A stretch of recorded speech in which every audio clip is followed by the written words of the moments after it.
आज हमारी फिल्म सिंह साब द राइजिंग का टेक्निकल ट्रायल था, तो हम सभी लोग पूरी सिंह परिवार की फैमिली के साथ में हमने अपनी फिल्म देखी और हमने जो शूट किया था उससे कहीं ऊपर फिल्म बनी है और अभी तो और भी चीज़ें इसमें बाकी हैं, वो भी पूरी हो जाएंगी।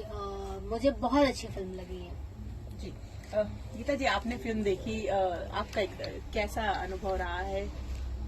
अनुभव तो वही है कि मैंने अपने आप को दोबारा रिवाइंड होते देखा है, अपने पापा की जिंदगी को, जो मैंने पहले उनसे सुना था या मेरी लाइफ में मैंने देखा था। उनके चले जाने के बाद ये मैंने फिर दोबारा से उसी को देखा है।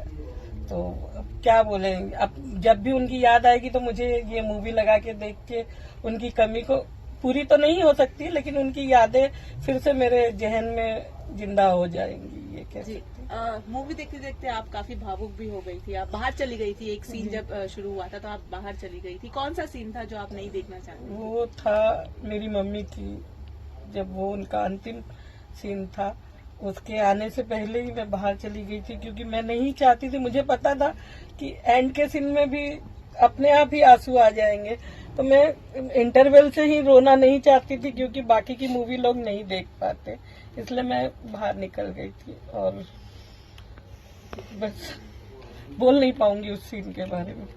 देव जी, आपका एक्सपीरियंस जानना चाहूंगी। मेरा एक्सपीरियंस फिल्म देखने के बाद की कुछ नहीं है, अब फिल्म करने से पहले ही पूछ रहे हैं। फिल्म देखने के बाद एज यूजुअल हम एक्टर हैं तो थोड़ा स्वार्थी होते, तो अपना काम देखते रहते कि क्या अच्छा क्या बुरा, क्या अच्छा बुरा। लेकिन जैसे कि अंजना जी ने बताया कि हम लोग पूरे सिंह परिवार का साथ देख रहे थे, तो जब पीछे से या जब बाहर निकलने पर ये बोला गया कि आप लोगों ने बहुत बढ़िया, आप और अंजना जी, सुशील जी, सब इतने प्यारे लग रहे कि हम लोग वापस मम्मी पापा और ऐसा परिवार हमारे साथ है, तो लगता है कि हाँ चलिए हमारी मेहनत सफल है। और अब ऑडियंस के ऊपर है, ऑडियंस देखेगी फिल्म। एक संपूर्ण फिल्म है जो अपने पूरे परिवार के साथ आप सब लोग देख सकते हैं। दूसरी बात यह है कि हर वो एक इंसान जो जिंदगी में कुछ करना चाहता है, कुछ भी ऐसा कि मेरे पास मैं बाहर जाके कुछ करूं, अपने घर से बाहर जाके, तो उसके लिए भी ये फिल्म बहुत जरूरी है। देखें कि एक आम इंसान कैसे खास बनता है और किस अपनी मेहनत से किस तरह बनता है, तो ये बहुत ज़रूरी है और एक इंस्पिरेशन है सबके लिए। तो मेरे हिसाब से तो एक परिपूर्ण फिल्म है, लोगों को, ऑडियंस को देखना चाहिए। और आज टेक्निकल वो था तो हम लोग भी देख रहे थे, त्रुटियाँ ज़्यादा दिख रही थी, क्या गलतियाँ हैं उसको ज़्यादा देखा जाए। फिर अभी तुरंत थोड़े दिन बाद ज़रूर इसका प्रीमियर होगा, तो अब सबको मीडिया के साथ सारे लोगों को बुलाया जाएगा। तो अब आप लोग समीक्षा सही में करेंगे, वो इम्पोर्टेंट है। जी, अंजना जी, जब आपको ये किरदार मिला, आपको जब ऑफर हुआ, सबसे पहले क्या प्रतिक्रिया थी आपकी? कोई दूसरा सोच ही नहीं आई, करना है। और अपने आप में मतलब मैं अपने आप को बहुत ज़्यादा लकी समझती हूँ कि मुझे इतना इस किरदार को, आंटी के किरदार को मुझे जीने का मौका मिला और करने का मौका मिला। तो थैंक्स टू सिंह फैमिली, दीदी। कैसे प्रिपेयर किया आपने, ये जो किरदार आपने निभाया है, कैसे प्रिपेयर किया, क्या तैयारी की इसके लिए? सब सारा क्रेडिट मुझे लगता है गीता दीदी को ही जाता है, बिकॉज दीदी ने सब कुछ भी चीजें रहती थी, अगर मुझे कुछ भी क्वेरी रहती थी रिगार्डिंग आंटी जी, तो मैं पूछती थी उस दीदी से कि कैसा है, कैसे बोलती थी, कैसे वो साड़ी कैरी करती थी, वो वॉक कैसे करती थी, कैसा नेचर था।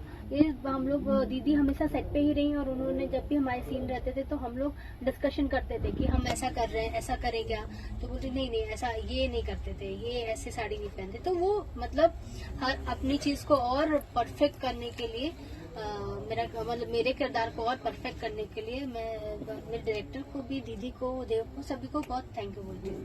जी, गीता मैम, क्या अंजना जी और देव जी ही फिल्म के लिए पहले चॉइस थे?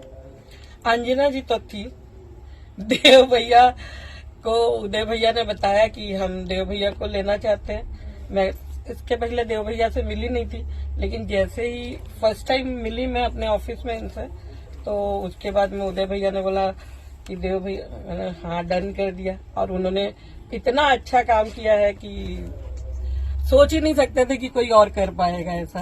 देव जी, आपने क्या तैयारी की थी इस किरदार के लिए?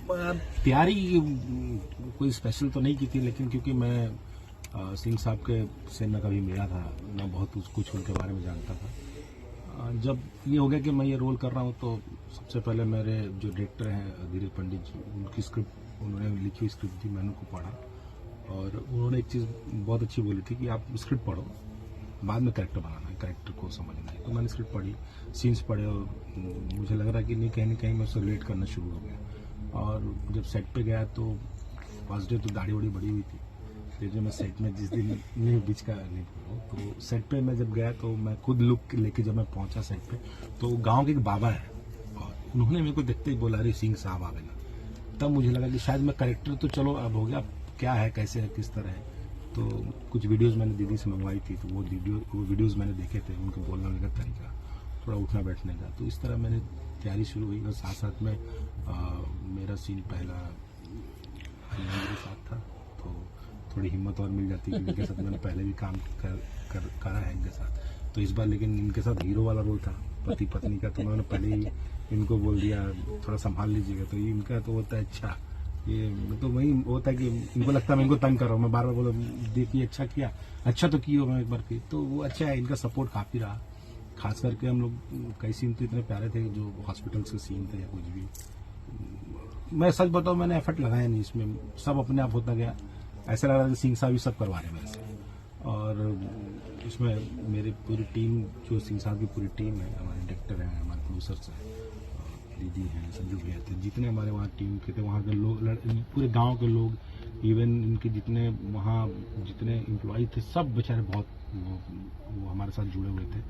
और जितनी सुविधा इन्होंने हमको दे के रखी थी कि हमारा दिमाग किसी और चीज में लगा ही नहीं, सिर्फ काम पे था, न खाने की चिंता, न पीने की, न सोने की, खाली मुंह खोलना था कि ये मिले वो मिले। देखिए हमको आईफोन भी उन्होंने दिया, खाली मुझसे पूछ लिया आईफोन पसंद है भैया आपको, मैंने कहा दिया हाँ। मैं उस दिन जब आईफोन ले लिया तो मुझे लगा यार कुछ और मांग लेता, बड़ा वो भी मिल जाता। हाँ मतलब होता ना, सस्ती बात करती। मैंने बोला कि आईफोन पसंद है भैया, मैं कहा अगले दिन आईफोन आ गया। बस वही है कि और ये ऐसा नहीं है कि मतलब दी ने एक ही लोगों को किया हो, हाँ सबको, जितने भी हमारे थे सब लोग को उन्होंने मतलब इतना ज्यादा वो खुश थी काम को देख के, चीजों को देख के, कि उन्होंने सभी को दिया, डायरेक्टर सर को, सुशील जी को, सुशील जी को, उनकी निगाहें कहाँ है? मतलब सभी लोगों को मिला। एंड बेस्ट पार्ट मैं आपको ये बताऊँ ना, ये इतनी हैप्पी फैमिली, आप जब कहीं काम करते हैं ना तो वहां से आपको वाइब्स मिलते हैं। तो हम लोग जब सेट पे थे ना तो वो परिवार के ही वाइब्स इतने अच्छे थे ना कि रिक्वायरमेंट ही नहीं थी, कुछ रिक्वायरमेंट ही नहीं थी। हाँ घर जैसा बैठ रहे, बाहर चौकी पे बैठ रहे, बाहर कैंप फायर चल रहा है, वहीं सीन हो रहा है, वहीं सब चल रहा, तो वो वैसा माहौल था।